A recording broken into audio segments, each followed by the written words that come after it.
This is how I fixed my money mistake in my early 30s. In my early 30s, I found myself facing a significant financial challenge.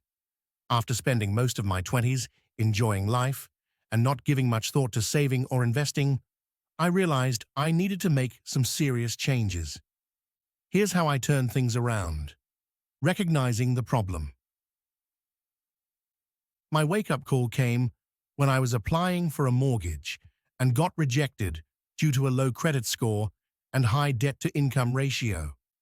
I had accumulated credit card debt, had little savings, and my financial habits were more about instant gratification than long-term planning. Step 1.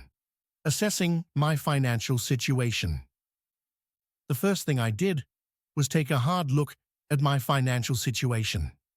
I listed all my debts, monthly expenses, and income. Seeing the numbers in black and white was sobering, but necessary. It was clear I needed a strategy to get out of debt and start saving. Step 2. Creating a budget. I realized I had never properly budgeted my money, so I created a detailed budget using a simple spreadsheet. I tracked my income and all expenses, categorized them, and identified areas where I could cut back. Step 3. Cutting unnecessary expenses. I noticed I was spending a lot on dining out, entertainment, and impulsive online shopping. I set strict limits on these expenses. Instead of dining out, I started cooking at home. I found free or low-cost entertainment options, like hiking and visiting local museums on free admission days. Step 4. Paying off debt. I decided to tackle my debt head-on.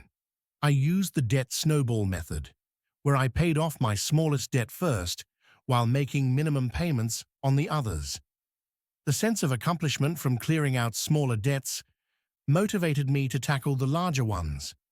I also transferred high-interest credit card balances to a card with a lower interest rate and negotiated better terms on my existing loans. Step 5. Building an emergency fund. Once I started reducing my debt, I focused on building an emergency fund. I set a goal to save 3 to 6 months' worth of living expenses. I automated my savings by setting up a direct deposit from my paycheck into a separate savings account. Step 6. Investing for the future. With a handle on my debt and a growing emergency fund, I turned my attention to investing. I opened a retirement account and started contributing regularly. I also educated myself about different investment options through books, online courses, and financial blogs. Step 7. Seeking professional advice. Recognizing that I needed expert guidance, I consulted with a financial advisor. They helped me refine my budget, create a long-term financial plan, and understand the nuances of investing. This professional insight was invaluable in ensuring I stayed on track. Step 8. Continual learning and adjustment. Financial management is not a one-time fix. It's an ongoing process. I committed to continually educating myself about personal finance. I subscribed to financial newsletters, read books, and listened to podcasts.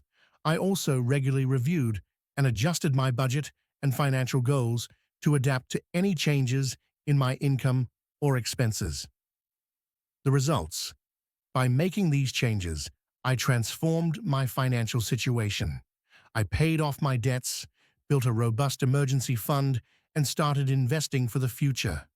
My credit score improved significantly, and I was eventually able to buy a home. Most importantly, I developed a healthier relationship with money. I no longer felt stressed or overwhelmed by my finances, but instead felt empowered and in control.